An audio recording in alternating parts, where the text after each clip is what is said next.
los participantes y ponentes que nos acompañan el día de hoy a la tercera semana de la investigación. Mi nombre es Rudy Salazar, represento a la Universidad Católica Santa Teodoro de Mogrovejo y yo asumiré el rol de moderador en la mesa temática de Ciencias Sociales. A continuación les voy a dar algunas indicaciones, ¿no?, a los participantes. Quiero indicarles que sus preguntas solo lo podrán hacer a través del chat de Zoom y estas serán respondidas al finalizar todas las presentaciones. A los ponentes, indicarles que tienen 15 minutos para desarrollar su presentación. De ser necesario, 2 minutos antes de cumplir este tiempo, estaré avisándoles que está por concluir su presentación. Y al finalizar todas las presentaciones tendrán 4 minutos para responder las preguntas de los participantes. Empezaremos con la primera ponencia. Estará a cargo de la doctora Elizabeth Dani Araujo Robles. Es doctora en psicología, investigador RENACI, postdoctoral en investigación en la Universidad Pedagógica Experimental Libertador Venezuela. Es especialista en evaluación psicológica, terapeuta cognitivo-conductual, docente asociada, jefe de posgrado y especialidad y coordinadora del doctorado y coordinadora de investigación y editora de la revista psicológica Herediana de la Universidad Peruana Cayetano Heredia. Ella tiene como ponencia, sus temas son predictores de síntomas emocionales durante la COVID-19. Doctora Elizabeth, le damos la bienvenida. Tiene 15 minutos para desarrollar su presentación. Muchas gracias. Permítanme compartir.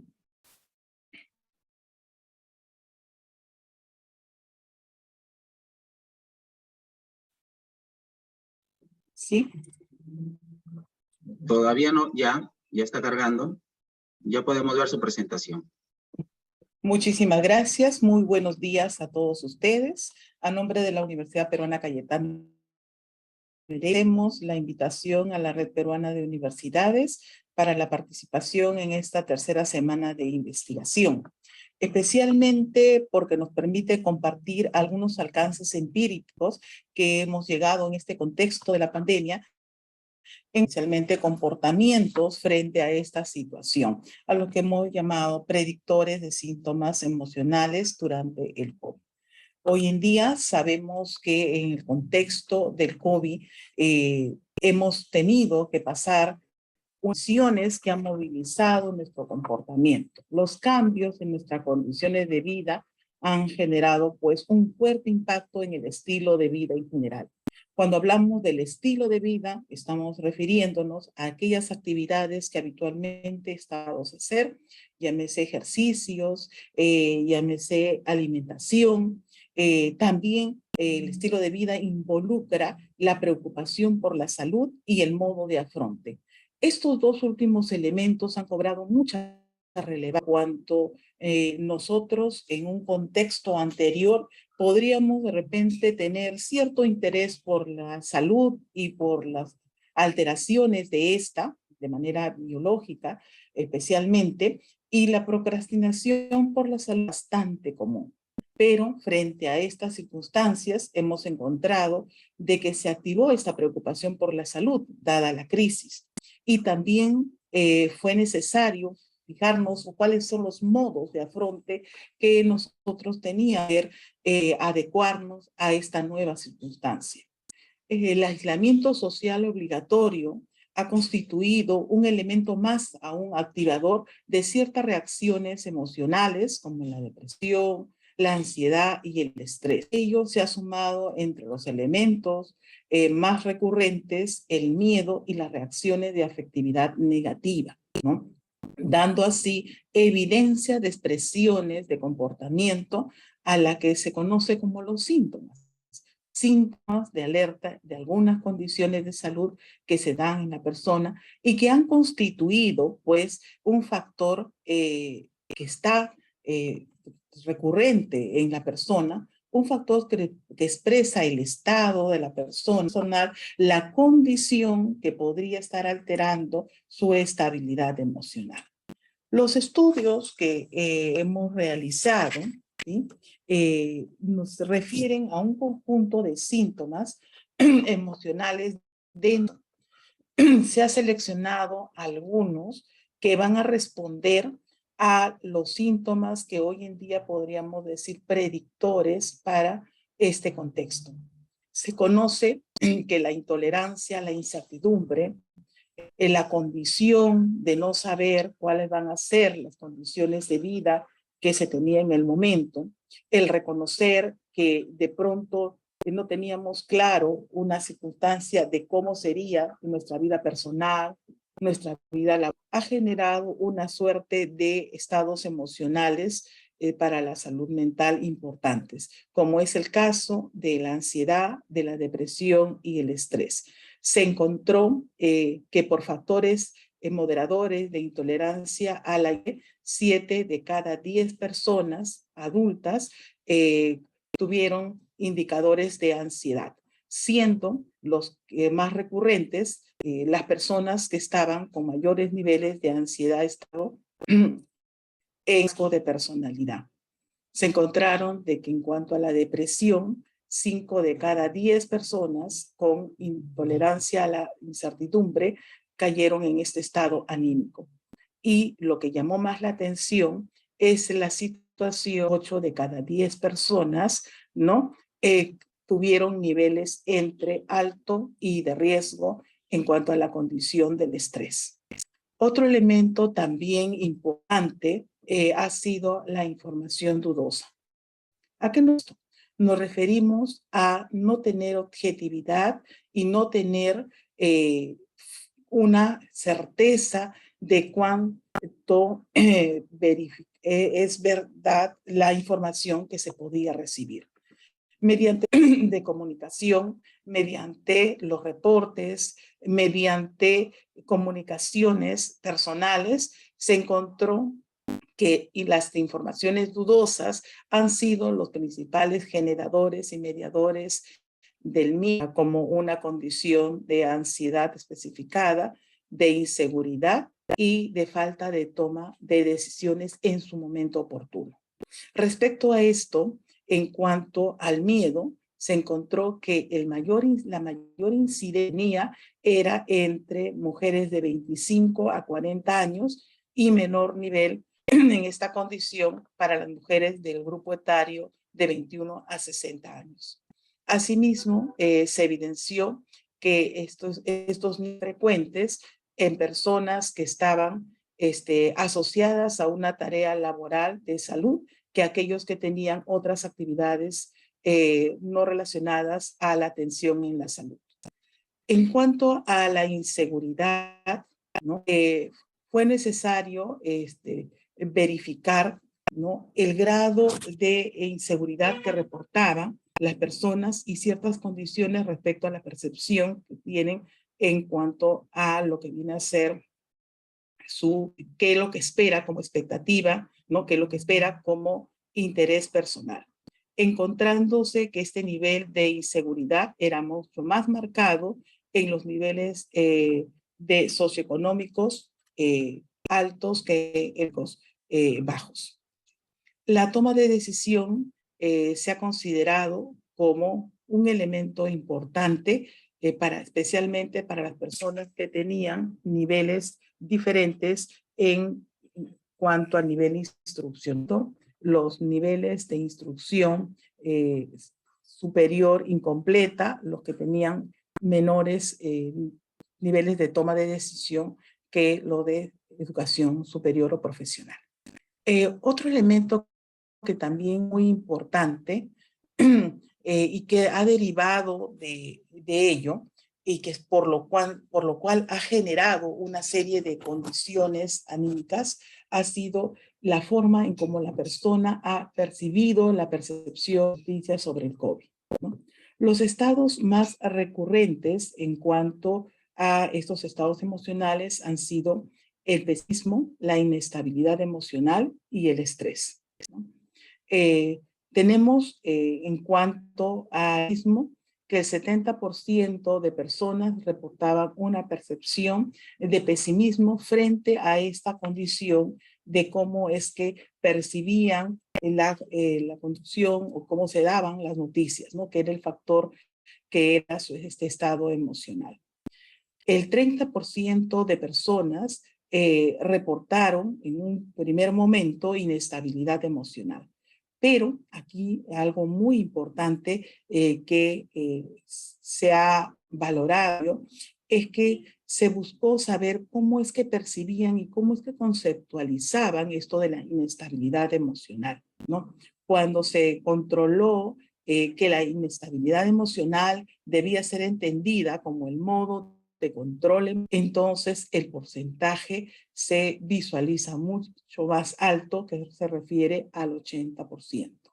Igualmente, se dio esta reconceptualización en cuanto al estrés, el 70% de personas que percibían en condiciones de estrés, siendo la variable mediadora la exposición a las noticias al COVID. Entonces, esto también nos lleva a considerar la importancia que tiene de las personas frente a su estado emocional. Muchas veces el reporte de cómo ellas conceptualizan su estado emocional no siempre es la denominación adecuada de ser la conducta emocional en sí, ¿no? Muchas veces hay un deslinde concepto equivocado entre estos estados emocionales y que de alguna manera ya nos hace ver que es importante aclararlo para que tener una objetividad en cuanto a las condiciones que se puedan presentar en las personas. De ello nosotros hemos afinado una variable que me gustaría aquí compartir de manera muy especial de la siguiente forma. Frente a esta condición, el miedo al COVID, se ha encontrado la relación que existe entre el miedo al COVID y los estados emocionales como la ansiedad y el estrés, ¿no? Encontrándose como una principal variable mediadora la resiliencia, ¿sí? Esto nos lleva a pensar la importancia que tiene el modo de afronte, las capacidades que la persona podría estar teniendo en cuenta para poder manejar sus estados emocionales, ¿no?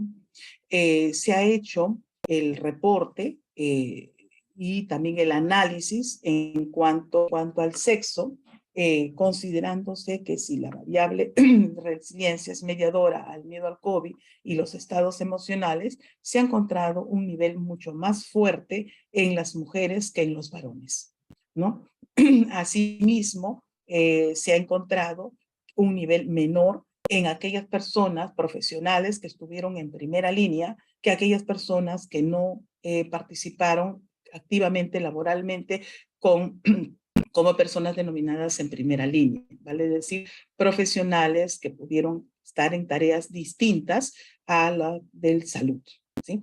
Este reporte en cuanto a esta variable mediadora de la resiliencia, podemos un poco resumir en las conclusiones siguientes, ¿sí? La resiliencia actúa como mediador entre el miedo al COVID y los síntomas emocionales de ansiedad, de depresión y de estrés, evidenciando como factor predictor de síntomas emocionales, ¿no? Desde aquí ya ubicamos un factor importante, un factor que debe ser tomado en cuenta para futuras investigaciones, dado de que es evidente moderador para estas situaciones de estados emocionales. Y por ende, la alteración de la salud mental, ¿no?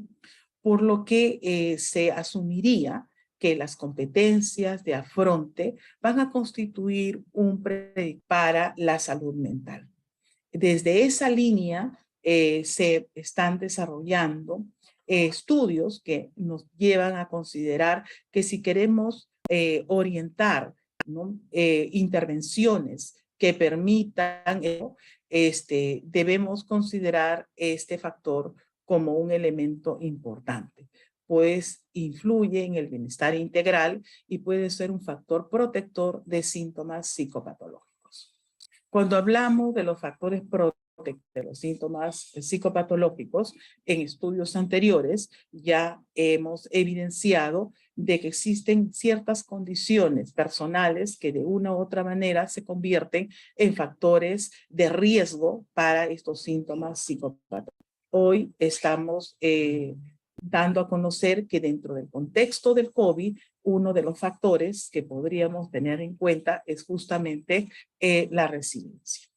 El efecto hallado de la resiliencia como mediador implica competencias personales, puede ser favorable ante un escenario como lo que hemos pasado, ¿no? De muerte, de sufrimiento o disminución simplemente del estado de ánimo, ¿no? Ante sentimientos de amenaza, ante situaciones temerosas o ante circunstancias que necesitamos adaptarnos frente a la carga emocional, ¿no? Desde este punto de vista, ahora los estudios que estamos orientando están fijándose en el modo de adaptación al proceso de la presencialidad, nuevo elemento de la pospandemia.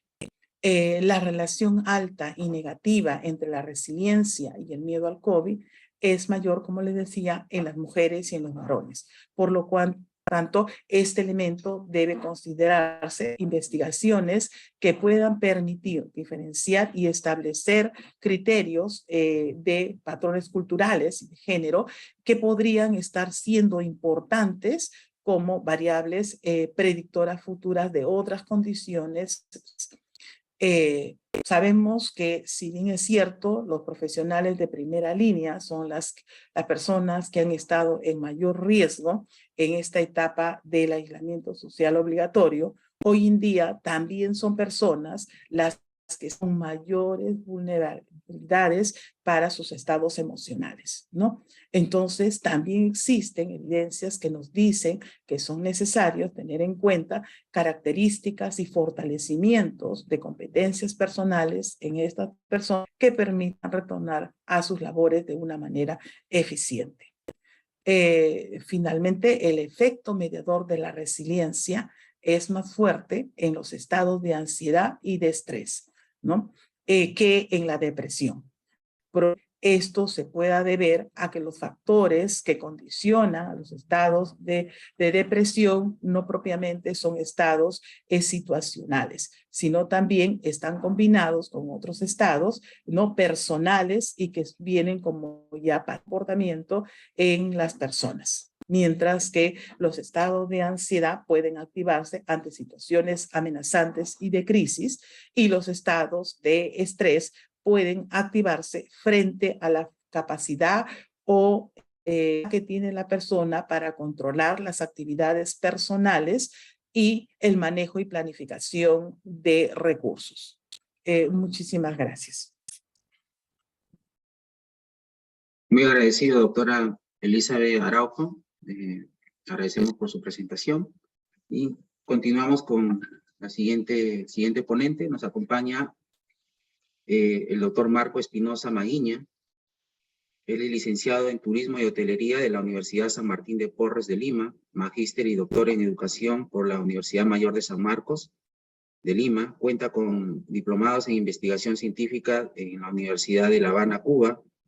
Es docente principal, investigador y director de posgrado de la Facultad de Administración y Turismo de la Universidad Nacional Santiago Antúnez de Mayolo.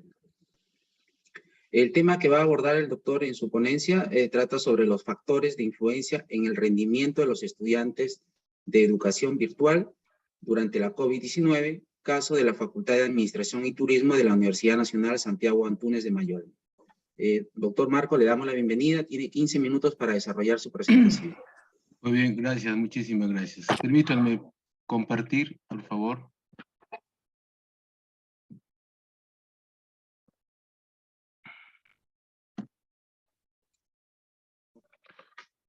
Se ve, ¿no? Sí, podemos ver su presentación. Visualiza. Sí, muy lo bien, podemos ver. Muy bien, gracias. Tengan ustedes muy buenos días, cada uno de ustedes. Agradeciendo por la invitación y felicitar estos espacios que nos permite dilucidar y nos permite pues dar algunos alcances de nuestras investigaciones realizadas en nuestras universidades. Pues bien, el tema que se ha desarrollado es una investigación que tiene como título Factores de influencia en el rendimiento académico de estudiantes de Administración y Turismo de la UNASAM durante la COVID-19. Pues bien, este estudio se aborda en el sentido de que nosotros hemos pasado por un problema situacional de este fenómeno virológico de la pandemia, que nos permitió pues a los investigadores y a los docentes hacer unas investigaciones exploratorias a fin pues de poder llegar a algunas conclusiones de la que pasamos o transitamos de la educación presencial a la educación virtual. Como ustedes saben, este estudio está abordado dentro de un enfoque epistemológico, dentro de la línea de las ciencias sociales, como un campo grande del conocimiento científico. Está también dentro del campo de la educación, especialmente en las líneas de evaluación y currículo. Está también en las líneas de las ciencias del área del campo de la psicología, en el campo de la psicología del aprendizaje, mayormente ligados a la motivación y la actitud de los estudiantes durante la COVID-19. También está dentro del campo de la sociología, en este aspecto, el aspecto de las interacciones sociales, que cambió bruscamente de la interacción presencial físico a la interacción virtual no físico. Pues bien, en cuanto se refiere al contenido, vamos a visualizar el problema, el objetivo, el marco teórico, la metodología, los resultados y las conclusiones. En cuanto se refiere al problema, ustedes saben que hemos pasado por un fenómeno muy grande, nunca antes visto en la humanidad, el problema del COVID-19 o SARS-CoV-2, que impactó negativamente en el desarrollo económico, social, educativo a nivel mundial. Y esto nos permitió pues a que en este escenario, en estas circunstancias, también enfrentó grandes problemas la educación superior universitaria. Y por ello pues que también trajo como consecuencia la disrupción, los problemas de adecuación, los problemas de la conectividad y tantos otros aspectos que nos permitió pues iniciar esta investigación exploratoria. Y no obstante que el rendimiento académico, uno de los elementos principales en el sistema académico de las universidades, y muy pocas vistas, ¿no? Al rendimiento académico no se le da la trascendencia, no trasunta en las investigaciones, y cuando uno ve las investigaciones en rendimiento académico lo ves como una variable constante, ¿no? Pero que las teorías están ahí dadas, pero muy pocas son trabajadas científicamente. Entonces, dentro de ello, el objetivo, a partir de esta situación problemática, el objetivo que nos trazamos fue pues analizar cuáles eran esos principales factores o elementos que influyen en el rendimiento académico en esta etapa circunstancial, coyuntural, que se nos dio con el tema del COVID-19, de la COVID-19.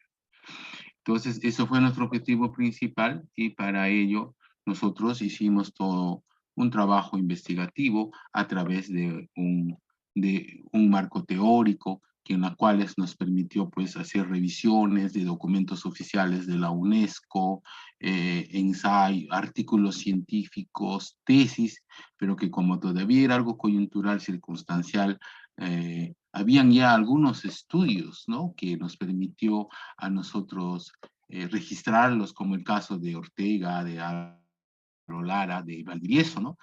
Que abordan el rendimiento académico durante la pandemia. Y estos antecedentes investigativos nos permiten coincidir que estos autores hablan de dos aspectos básicos, que le dan la importancia, reconocimiento del estudio del rendimiento académico para poder analizar y profundizar en aspecto circunstancial dada por la COVID-19. Y por otro lado, coinciden estos autores en el aspecto del sentido multifactorial de este fenómeno educativo. Entonces, el rendimiento académico se convirtió también en un fenómeno educativo con un carácter multifactorial, es decir, dentro de su constructo existen factores internos, factores externos y otros factores que han permitido, pues, determinar el análisis del rendimiento académico durante la COVID-19. Muy bien. Y también dentro de lo que es a nivel de la educación superior o universitaria, ¿no? Encontramos a Garbanzo y a Morocho. Garbanzo nos dice que concibe el rendimiento académico como una competencia cognitiva definida como la autoevaluación de la propia capacidad del individuo para cumplir una determinada tarea cognitiva. Y mientras que el rendimiento académico en la educación superior se lo definen como un concepto multidimensional, que para ser valorado, es decir, para darle el valor del rendimiento académico, hay que hacer un análisis de todos esos elementos y esos factores que intervienen dentro del proceso de enseñanza-aprendizaje del estudiante universitario. Esto se ha cogido del autor Morocho. Sin embargo, dentro de lo que es el tema del marco teórico, el sustento teórico, hemos encontrado algunos antecedentes muy importantes que nos permitió, pues, tener un análisis más profundo sobre este tema. En cuanto se refiere a la metodología, realizamos una investigación exploratoria debido a que era un tema nuevo, circunstancial, y que todos pues estábamos inmersos a la preocupación constante y permanente sobre el rendimiento académico. Así que cuánto los estudiantes pues han tenido impactos positivos, impactos negativos con respecto al rendimiento académico dentro de de la educación virtual. Entonces, para ello, nosotros hicimos un estudio con diseño no experimental y transaccional, porque se tomaron 2 encuestas online, tanto a los actores de los procesos de aprendizaje, a los docentes de mi facultad donde yo laboro, y a los estudiantes de 2 carreras profesionales, tanto la de administración y la de turismo. Pero previamente a este estudio, nosotros ya habíamos realizado otro estudio con mi equipo de trabajo, de los grupos de investigadores, sobre un estudio netamente cuantitativo sobre el rendimiento académico. Es decir, solamente en las puntuaciones se midió el tema de las puntuaciones a través de las notas alcanzadas antes y durante la pandemia. Fue un estudio comparativo. A partir de este estudio comparativo, el grupo de investigadores realizamos esta nueva investigación, pero ya tomando en cuenta la postura cuantitativa y la postura cualitativa. Es decir, queríamos ver también qué factores han influenciado en su rendimiento académico de los jóvenes universitarios. Pues bien, en cuanto a la metodología, como digo, se realizaron esto y justamente era pues para medir las medidas de su rendimiento académico de los estudiantes. En cuanto se refiere a la población, nosotros tuvimos a 180 estudiantes matriculados en los semestres indicados y de los programas de administración y turismo, de las cuales el grupo etario que se consideró fueron de 20 a 23 años. Otro de los aspectos también fue que estaban matriculados en el ciclo de acuerdo a su reporte curricular integral que se maneja en la universidad. Y la segunda población estuvo conformado por los docentes tanto nombrados y contratados de la Facultad de Administración y Turismo en una población de 32 docentes. Como vuelvo a repetir, los cuestionarios se realizaron de manera virtual o online y que nos garantizaron en cierta medida la confidencialidad de la información.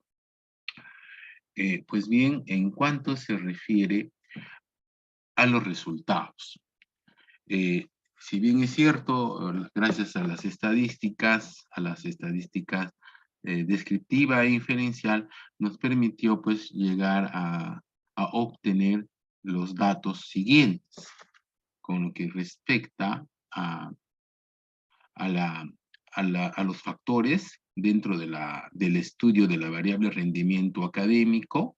Se consideraron, se dimensionaron en 4 factores o en 4 elementos: el factor personal, el factor familiar, el factor institucional y el factor contextual, de las cuales los que tuvieron mayor porcentajes que en la percepción de los estudiantes, los factores principales que arrojaron fue el aspecto contextual, el aspecto personal y nuevamente el factor familiar. Entonces, eso nos evidenciaron que sí, pues, había pues arrojaron datos estadísticos con las cuales nosotros tomamos las decisiones para las conclusiones. Ahí, como podemos ver, el contextual, el 51,7%, seguido por el personal, 25,0%, y en un tercer nivel, el institucional. En cuanto se refiere para los estudiantes, la percepción o la valoración con respecto al rendimiento académico fueron que los factores principales de mayor influencia en su rendimiento académico durante la pandemia fueron en el factor personal, en lo institucional y en lo contextual. En cuanto se refiere a los resultados de los docentes, ¿cuál es la visión de los docentes? Para los docentes, los factores principales de mayor influencia en rendimiento académico durante la pandemia fueron prioritariamente 4. La capacitación docente en tecnologías en educación virtual, el apoyo en el aseguramiento del uso de la plataforma Microsoft Teams, la combinación de las clases asíncronas y síncronas, y el apoyo con guías instructivas para el proceso de enseñanza-aprendizaje. Eso fueron la valoración que dieron los docentes con respecto al rendimiento académico de los estudiantes universitarios. Pues bien, en cuanto se refiere a las conclusiones, los resultados del estudio nos demuestran que el rendimiento académico tiene un carácter multifactorial, es decir, que el comportamiento de las medidas de rendimiento académico de los estudiantes se prevalece de acuerdo al contexto y de acuerdo a los aspectos personal del estudiante. Un estudiante en el contexto, por ejemplo, la COVID-19 ha sido pues un factor predominante, puesto que para todas las personas ha sido pues un contexto de miedo, de temor, de aspectos de aislamiento, de distanciamiento, y que de una manera brusca cambiamos de la educación presencial a lo virtual, con diferentes elementos, con diferentes características. Entonces el rendimiento académico se define pues como un carácter multifactorial y multidimensional. Lo que se debe discutir en las facultades son alternativas, ¿no?, que viabilicen el proceso formativo de los estudiantes para elevar su rendimiento académico. Y en ese contexto, los docentes y estudiantes cooperen, colaboren, participen y sean integrantes del cambio necesario.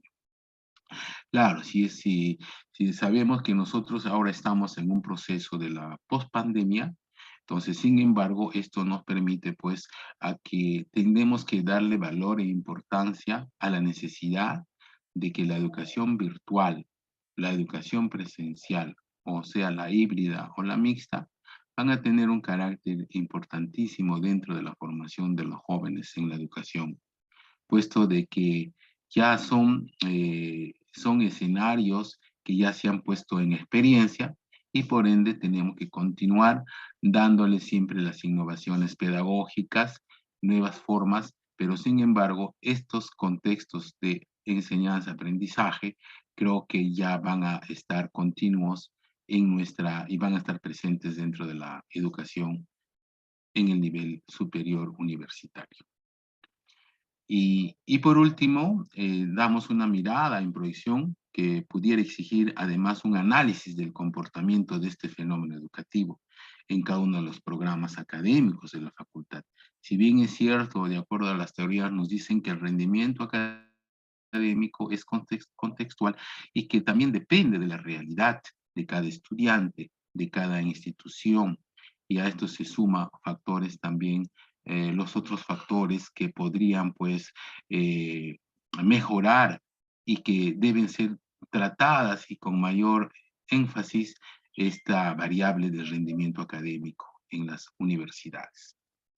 Para concluir, también dentro de la perspectiva de estos estudios, estamos iniciando una nueva investigación, donde en las cuales el objetivo es pues darle una concepción integradora de rendimiento académico a la investigación formativa y a la tutoría universitaria.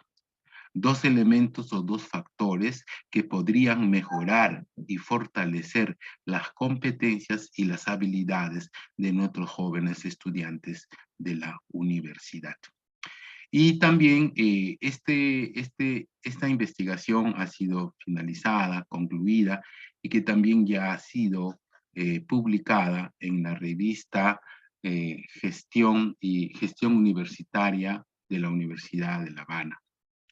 Entonces estamos nosotros para poder contribuir con lo que uno va aprendiendo en el camino. Ustedes saben que la investigación teje aventuras, desventuras, escepticismo, pero sin embargo estamos dentro de esa corriente positivista. Eso es todo. Muchísimas gracias. Espero que haya sido un aporte para la comunidad científica y me despido a la distancia. Muchísimas gracias. Muy agradecido, doctor Marco Espinosa. Estaremos atentos a las preguntas que nos vayan a hacer los participantes. Lo veremos eso al final. A los participantes, reiterar la invitación para que hagan sus preguntas a través del chat de Zoom. Continuamos con la tercera presentación. Estará a cargo de la doctora Roxani Riva Ruiz. Es profesora ordinaria de la Escuela de Antropología Social de la Universidad Nacional de la Amazonía Peruana de Iquitos. Ha realizado su doctorado en la Escuela Internacional de Estudios Superiores Sociales en París, Francia. Le interesa investigar la relación del ser humano y entorno, en especial la adaptación a los espacios acuáticos en la Amazonía peruana. El tema que va a tocar la doctora trata sobre el conocimiento local femenino sobre el parto en la comunidad nativa Pucuma, Pucamiria, Nueva Fortuna, y Bajo Arañón del Perú. Adelante, doctora Roxani, con su presentación. Tiene 15 minutos. Muchas gracias, colega Rudy, por la presentación. Ahora, yo no puedo poner, he dicho antes, mi diapositiva, porque en Iquitos ha llovido y la señal está mal, ¿ya? Con las justas creo que me van a lograr escuchar. Así que ahora viene mi ponencia. Conocimiento local femenino sobre el parto en la comunidad nativa Cucama, Cucamiria, Nueva Fortuna, Bajo Marañón, Perú. Apostamos por la descripción pragmática de las mujeres cucamas sobre qué significa y cómo han experimentado el hecho de parir, para lo cual entrevistamos a todas las mujeres de la comunidad y por la posición de los datos y complejidad del hecho, tomamos fotos de las posiciones recreadas del parto, existiendo una diferencia entre lo que la gente dice y lo que hace ella. Con base en la cosmología animista, existe una similitud simbólica entre el cuerpo y los múltiples entes del ambiente que, a su vez, forman parte de la identidad colectiva de la persona. Así, La salud de la persona está en estrecha correlación y equilibrio entre el cuerpo, lo social y el ambiente. Esa es una tesis de Luthier. Entre los jucamas, el malestar o enfermedad ahicua, literalmente el saber o conocimiento de alguien, alude a una persona o ente que tiene el control, sabe provocar y o comunicarse con otros entes de la naturaleza para causar la enfermedad.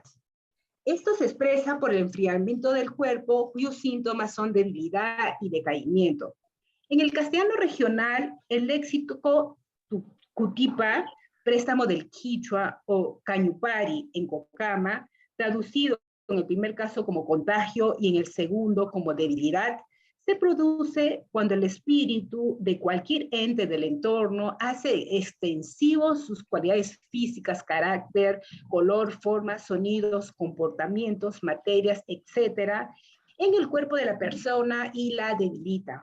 La curación se realiza a través del conocimiento ancestral, fitofármaco, de la eficacia simbólica, a través de ritos y o palabras, y de las técnicas del saber manipular el cuerpo. Parteras, creando lazos y memoria. La partera es el oficio con el que algunas mujeres logran fama más allá de su comunidad, marcando un radio de acción en las de alrededor.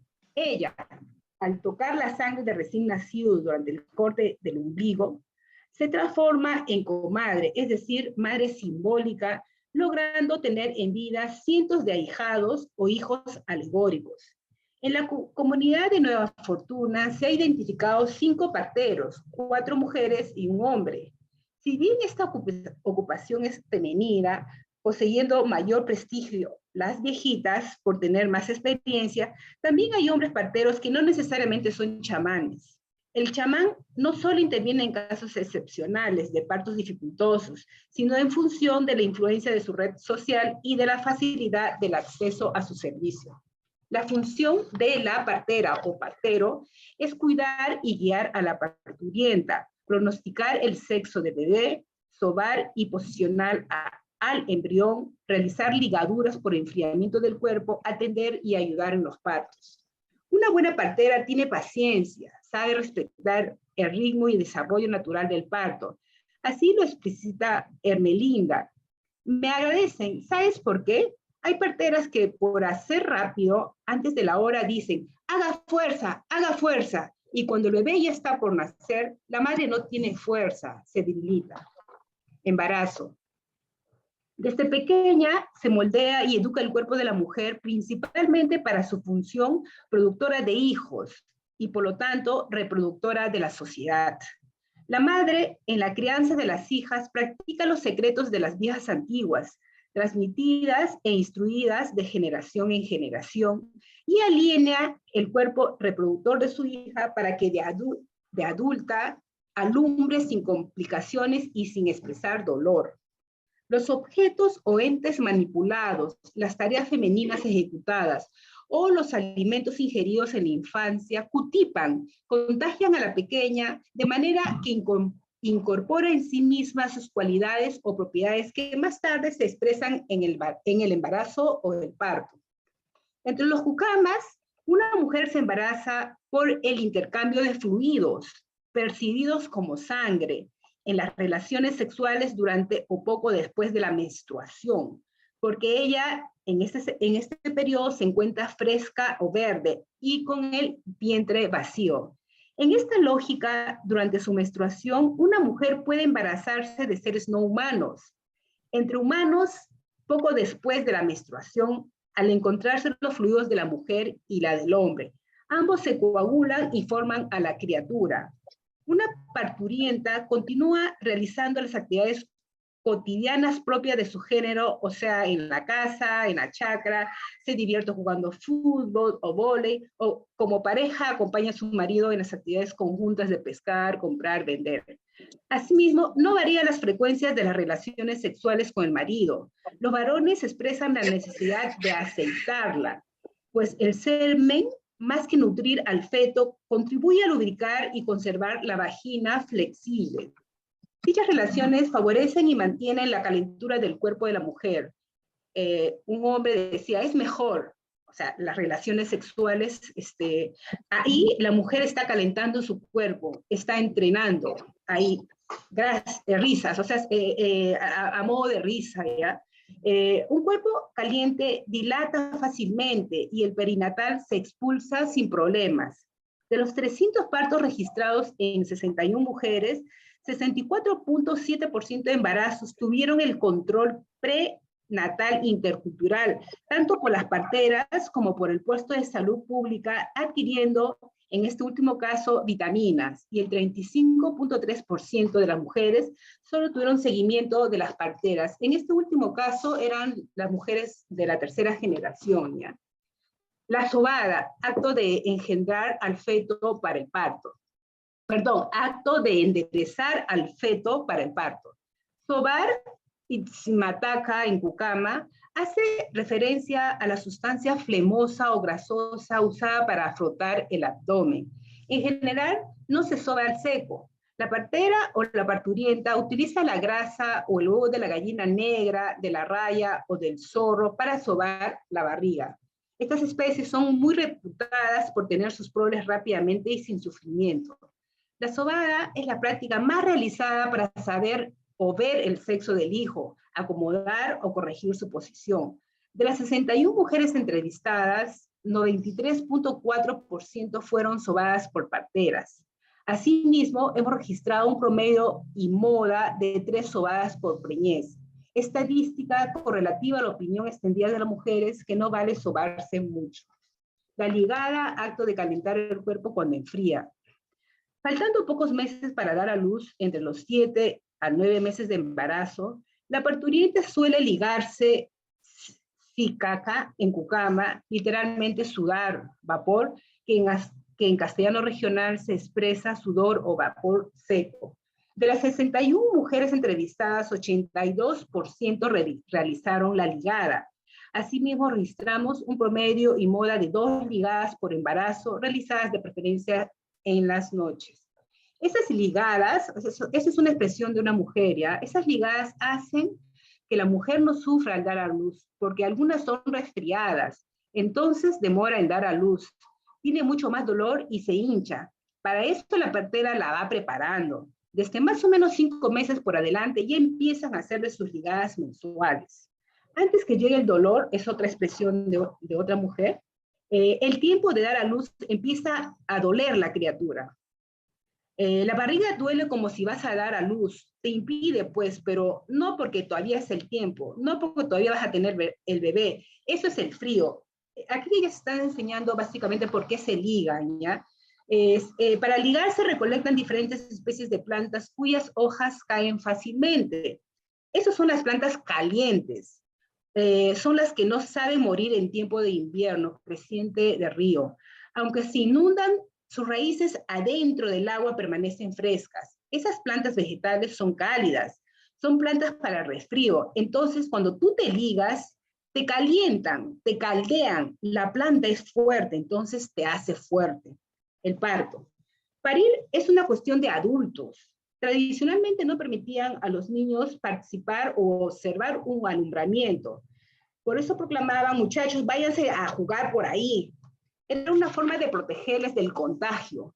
Iban a recibir todo ese esfuerzo y sufrimiento de la madre, y al igual sufrirían de adultos. A pesar de esta regla, debido a las circunstancias, algunas mujeres siendo señoritas manifestaron haber observado y ayudado a la madre a alumbrar. Bueno, en la tabla que se muestra se explicita a los actores y su rol en torno al parto, pudiendo participar la partera, un conocedor o conocedora, la suegra, la madre, la abuela o el marido de la parturienta. Primero, refleja la preferencia de dar a luz acompañada. Un 94.4% de mujeres han dado a luz con parientes, ¿ya? Y no solas. Solas han dado 5.6%. En este último caso, yo solita, haciendo fuerza, es un parto excepcional, circunstancial y no deseable por las mujeres Cucama. Segundo, desmitifica al parto como actividad exclusivamente femenina. Un 59.7% de mujeres han dado a luz entre mujeres. pero luego tienes que un 40.3% han dado a luz con un hombre, sea el padre, el partero o el marido, ¿ya? Una parturienta exigía la presencia de su marido porque junto a él sufría menos. El marido sujeta y ayuda a hacer fuerza a su mujer.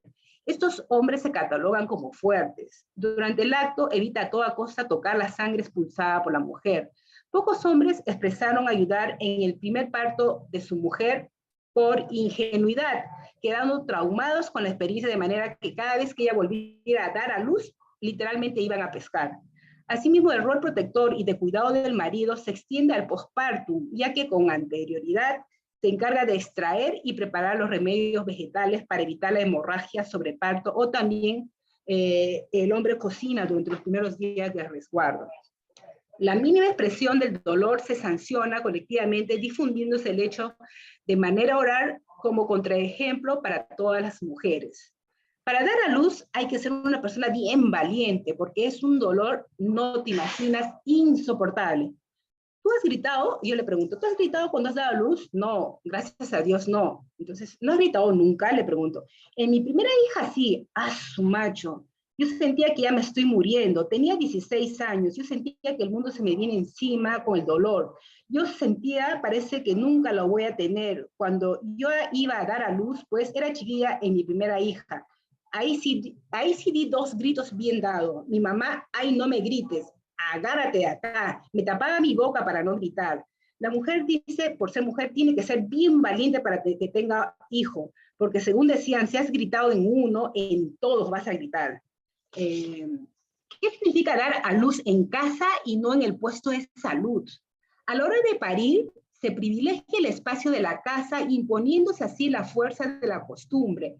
Al respecto, los datos son contundentes. La gran mayoría de mujeres, el 89.3%, expresaron dar a luz más fácilmente en casa, y el resto, el 10.7%, lo realizó en el puesto de salud pública u hospital.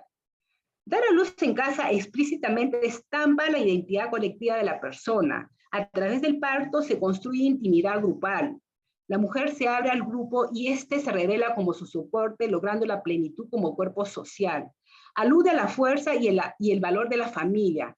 ¿Acaso me van a dar fuerza a ellos por el personal? Eso es una referencia al personal de salud. Apela a la confianza, acompañamiento, disponibilidad de la red familiar que apoya. Así la partera soba, el marido sostiene, el padre o la suegra ayuda. Porque yo sé que estoy con más confianza con mi familia. Está mi mamá o está mi pareja para tener mi bebé. Yo tenía miedo de ir a la posta porque a veces dicen que en la posta se tiene sola, no los ayudan. De esa manera yo prefiero tener en casa. Acá alguien me ayuda siquiera. Se aboga también a la atención plena y cuidado de la familia y de ella misma. Mejor es en mi casa, ahí me atiendo bien. Implícitamente resalta el conocimiento ancestral de la familia y el colectivo, que aplica la parafernalia de saber parir, tales como la administración de medicinas vegetales, las técnicas de saber cuidar antes, durante y en el postparto de las mujeres. Mi partera me va a cuidar, me va a decir cómo estoy, yo confío más en mi partera. De darse un parto dificultoso, la situación convoca el conocimiento ancestral de todas las mujeres y hombres parteros y conocedores de la comunidad. Para finalizar, tenemos que, frente a la política pública del Estado de extender el parto institucional en las zonas rurales, la expresión del apoyo de la comunidad, aquí las mujeres son fuertes, remarca que en la comunidad ninguna mujer ha muerto por dar a luz. Palabras poderosas que reivindica el conocimiento ancestral femenino de saber y poder parir fácilmente gracias a la fuerza colectiva. El espacio íntimo comunal se abre como lo más idóneo y seguro. Asimismo, se encarga de construir, de extender y de vivificar la valentía de la mujer para dominar estoicamente el dolor y traer al mundo un ser. Alumbrar es parte intrínseca de ser mujer y está ligado al peligro, a la muerte. La fuerza desplegada para dar a luz enfrentando la muerte es el rito de paso necesario para dar la vida a un ser, a la sociedad. Y por lo mismo la familia colabora, respalda, vivencia cada parto con expectación, angustia y dramatismo. De ahí que al final de cada alumbramiento realizado con éxito, en toda la comunidad resuene, ya se ha salvado. Ya finalicé. Gracias. Muchas gracias. Hola. Terminé. Doctora, sí, disculpe. Sí. Gracias, muchas gracias. Muchas gracias a usted por su presentación. A continuación, vamos a presentarles algunas preguntas a los ponentes para que sean resueltas. Empezaremos en el orden que se han hecho las presentaciones. Tenemos una pregunta para la doctora Araujo. La pregunta es, frente a otra pandemia que pueda ocurrir, ¿qué medidas en salud mental debe tener los cuidados para afrontar de la mejor manera una crisis sanitaria? Doctora, por favor, si nos puede comentar esta pregunta. Ok, muchas gracias. Qué importante la pregunta, ¿no? Hablar de medidas, ¿no? Que pueden ser cuidadosas para la salud. En primer lugar, yo diría que es importante la inoculación psicológica, ¿no? De la información. Justamente en ese ámbito, Cayetano se está trabajando un poco en la Facultad de Psicología, ¿no? La información debemos recordarla como aquella que puede generar estrés cuando ésta se da en exceso, ¿no? Importante habituarnos a fuentes oficiales, ¿no? Que nos permitan a nosotros tomar decisiones oportunas, ¿no? Ese es un elemento importante a tomar en cuenta, ¿no? Otra cosa que podríamos hacer a nivel personal y también institucional es entrenamiento en manejo del estrés, ¿no? Hemos visto por la situación que hemos pasado que poco o nada es estrategias para la regulación emocional y la regulación conductual, ¿no? El control de nuestras emociones ha tenido sus consecuencias, ¿no? Y también el comportamiento social, la responsabilidad social a la pandemia nos ha hecho ver de que no estamos preparados para ello. Por ello es que creo que esa medida es muy importante. Por otro lado, también creo que es necesario lo que viene a ser la percepción de apoyo social, ¿no?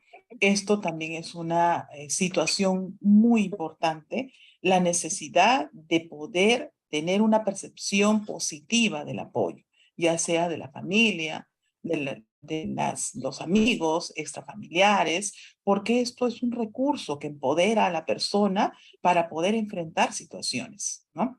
Eso es algo que deberemos tener en cuenta como una herramienta importante. Y también debería ahora decir que hay una cuestión de riesgo que se está viendo en la población joven. Hoy en día hay estudios que reportan un nivel de distancia social en el adolescente que puede generar consecuencias ¿no? difíciles. La empatía no se está reforzando. Necesitamos ser más empáticos para poder enfrentar situaciones de crisis que nos pueda llevar a una buena salud mental. Gracias. Muy agradecido, doctora, por su respuesta. A continuación, tenemos otra pregunta dirigida para el doctor Marco Espinosa. Permítame, por favor, un segundo.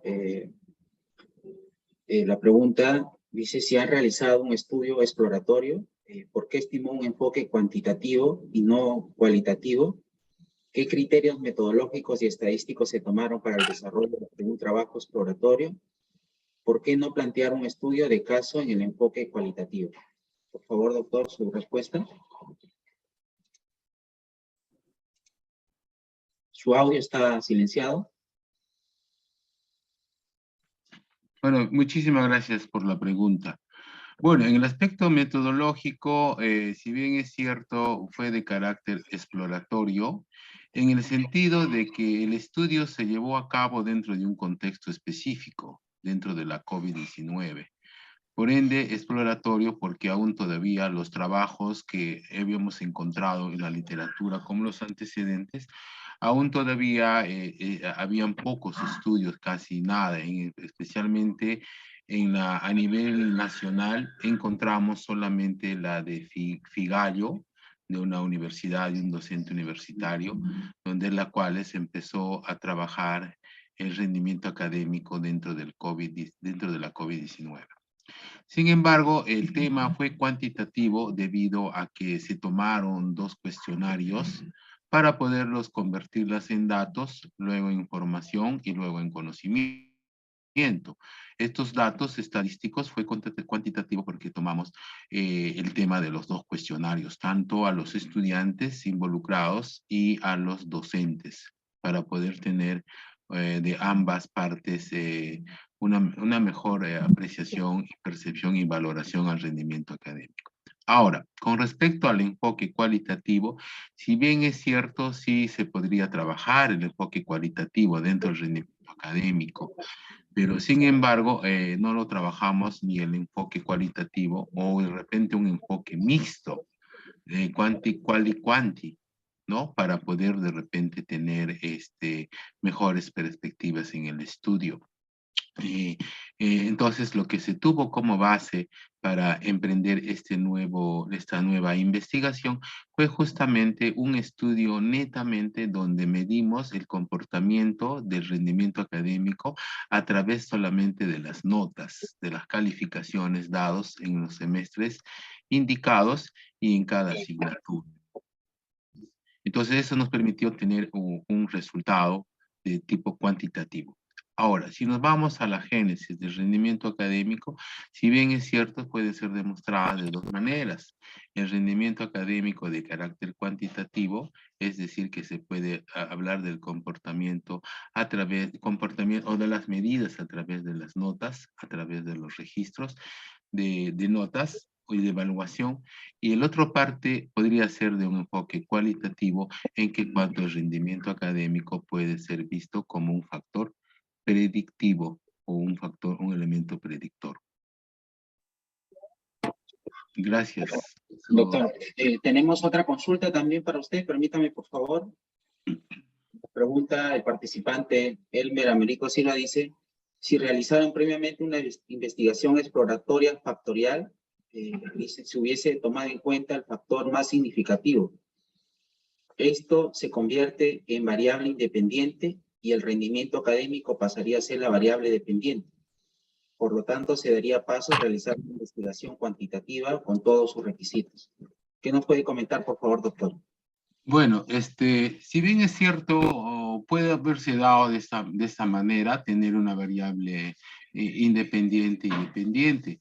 Pero sin embargo, dentro de las teorías, dentro de la literatura, también nos dicen que el rendimiento académico es un fenómeno pluricausal, es decir, que tiene muchas causas, muchos factores, muchos elementos. Entonces eso significa que este constructo es bastante compleja, que como puede medirse a través de las circunstancias, a través de los contextos, a través del factor personal del estudiante, de su factor emocional, del factor contextual, el factor institucional. Entonces, es por eso que dentro de los estudios teóricos nos permiten decir que este es un estudio muy complejo, pluricausal y pluridimensional. Entonces, lo que nosotros hemos visto en otras palabras es identificar o analizar esos factores que nosotros los habíamos considerado. Y esos factores, ¿de dónde sale? De un estudio previo que nosotros hicimos sobre rendimiento académico de los estudiantes. Y ahora lo que añadimos fue factores, ¿no? Eso, entonces, consecuentemente, nos trae una nueva investigación que se ha trabajado. Muy agradecido, doctor Marcos Espinosa, por su respuesta. Tenemos una pregunta final dirigida para la doctora Rosani Rivas. El participante Fabricio Díaz del Águila pregunta, ¿qué diferencias existen entre el proceso de parto descrito en su presentación de una comunidad nativa a otra, o es que los patrones se repiten? ¿Hay diferencias sustanciales en la concepción de ese fenómeno tan natural? Por favor, doctora Roxana, su respuesta. Ya, agradezco la pregunta, ya es bien interesante. Gracias, Fabricio Díaz. Lo que intento ver, mismo siendo un fenómeno tan natural, en realidad es un fenómeno biosocial. ¿Por qué? Porque yo creo, tuvieras que ver puntualmente las fases del parto para ver cómo intervienen actores y los espacios, ¿ya? En el caso de los Pucama's, es un pueblo, digo que hay diferencias, o sea, y mucho tiene que ver con la influencia de la sociedad nacional o regional en los pueblos indígenas, para, por ejemplo, ver dónde dan a luz ahora las mujeres, porque tradicionalmente, si ustedes leen la literatura, tenías antes se privilegiaba el huerto o el monte para dar a luz, porque supongo que eso era el espacio ya más tradicional de dar a luz. Vi también la literatura, no soy especialista en yaguas, soy especialista entre los Pucama's. En los yaguas tradicionalmente solían las mujeres dar a luz en las quebradas, es lo que me respondieron, ¿ya? Y ahora eso ya no se ve. También las sociedades van cambiando conforme reciben influencias del exterior. En el caso de las Pucama's, cuando yo expresé dar a luz en casa, para mí implica la comunidad, la casa es la comunidad, la familia y también el espacio de alrededor frente a un espacio ajeno por las mujeres que vendría a ser el puesto de salud. ¿Quién es considerada una persona íntima que ayude a alumbrar a las mujeres?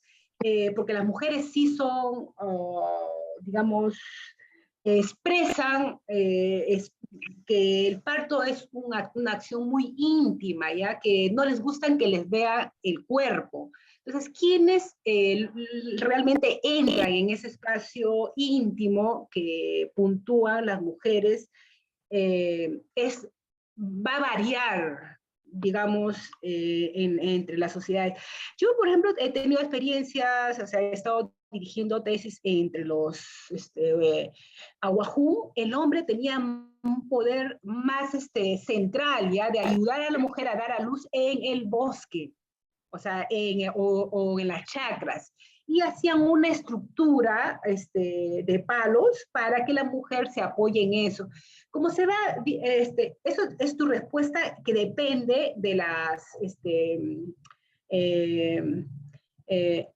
que dependen de las, no sé, estoy queriendo leer la otra pregunta, que dependen de las situaciones, ¿ya? En que la mujer da a luz, porque es casi como una constante que he visto o he leído en otras etnografías, por ejemplo, que las mujeres, bien sabiendo que están a punto de dar a luz, el parto siempre es unas circunstancias no planificadas, o sea, no se sabe cuándo. Si bien se sabe que es a los 9 meses, la mujer no está, digamos, preparada hasta el último momento. Ustedes van a ver a una mujer indígena haciendo deporte, cocinando, o sea, no está preparada para ese momento específico, ¿no? Sino es circunstancial.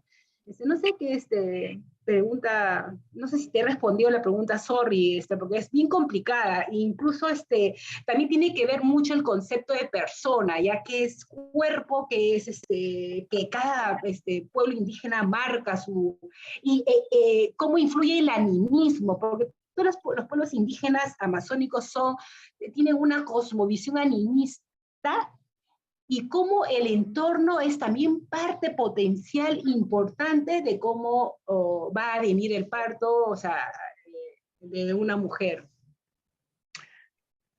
Sí, muy agradecido, doctora, por la respuesta. Tengo otra pregunta. Dice acá, nos hace la participante Soledad Victoria Casaldo. Actualmente la norma del Ministerio de Salud señala atención de partos en establecimientos de salud, ya no en domicilios. Es indicador de evaluación. Lo que se indica es que cada establecimiento de salud tiene que ser adecuado. Con respecto, o sea, sí sé lo que usted indica, colega Soledad, pero en esta... Perdón, doctora, y sí, ha completado la pregunta, ya. y dice, para generar Ya. mayor accesibilidad a los establecimientos de salud, se considera la implementación de las casas, de la casa materna, con participación del gobierno local y otros actores sociales. Esa sería toda la pregunta que nos plantea. Ya, pero en el caso de esta comunidad Cocama, que tiene a 20 minutos el puesto de salud, toditas se oponen a ir a dar a luz allá por violencia obstétrica, ¿ya? O sea, ustedes pueden, o sea, es lo que, ¿por qué me han dicho que no van al puesto de salud? Y hay casos bien, o sea, he registrado un caso de una mujer que dio a luz, por ejemplo, a las 8 de la mañana, o sea, se fue caminando con su marido, dio a luz, y la obstetra tenía que salir, que había programado un viaje ese mismo día, y después de la luz descansó 1 hora o 2 horas, y la mujer le dijeron que ya no se iba a cerrar la posta, y las indígenas son muy sensibles a cómo uno lo trate. Y salieron, dijeron no, para no incomodar, se regresaron, como estaba a 20 minutos de la comunidad, el puesto de salud, regresaron, y a la mujer, cuando llegó todito, me dicen, ¿ya? Llegó y justo comenzó a llover para mala suerte, y todo el mundo sabía que ella había ido a la comunidad, en este caso, a dar a luz a la comunidad contigua. Y la mujer tuvo, el útero se le salió, se le pudo ver que salía por la vagina. Entonces, y eso te estoy contando. Yo hice el trabajo de investigación el año pasado, acaba de ocurrir 3 meses, ¿ya? Y eso ha sido, todo el mundo te decía, no, que vas a ir a dar en el puesto de salud no te atienden con las condiciones humanas que necesita una persona, ¿ya? Todo el mundo resaltaba el hecho. Y puedo, bueno, de violencia o sea, puedo contar un montón de casos. Así, lamentablemente ese es la situación, ¿no? O sea, uno de los factores que impide que las mujeres no vayan al puesto de salud a dar a luz. Doctora Rosani Rivas, agradezco las respuestas. Bueno, ya no tenemos más preguntas, vamos a concluir con esta mesa. A nombre de la Red Peruana de Universidades, le doy las gracias a los participantes, ¿no?, que nos han acompañado y han hecho sus preguntas. También a los ponentes, a la doctora Elisa Bedani Araujo Robles, al doctor Marco Espinosa Maguiña y la doctora Rosani Rivas Ruiz, que nos han acompañado y nos han compartido sus trabajos de investigación. Reciban nuestro agradecimiento. Y bueno, desearles un buen día, y concluimos con eso esta actividad. Buenas tardes. Buenos días. Buenos días, muchas Muy gracias. buenos días. Gracias. Muy amable.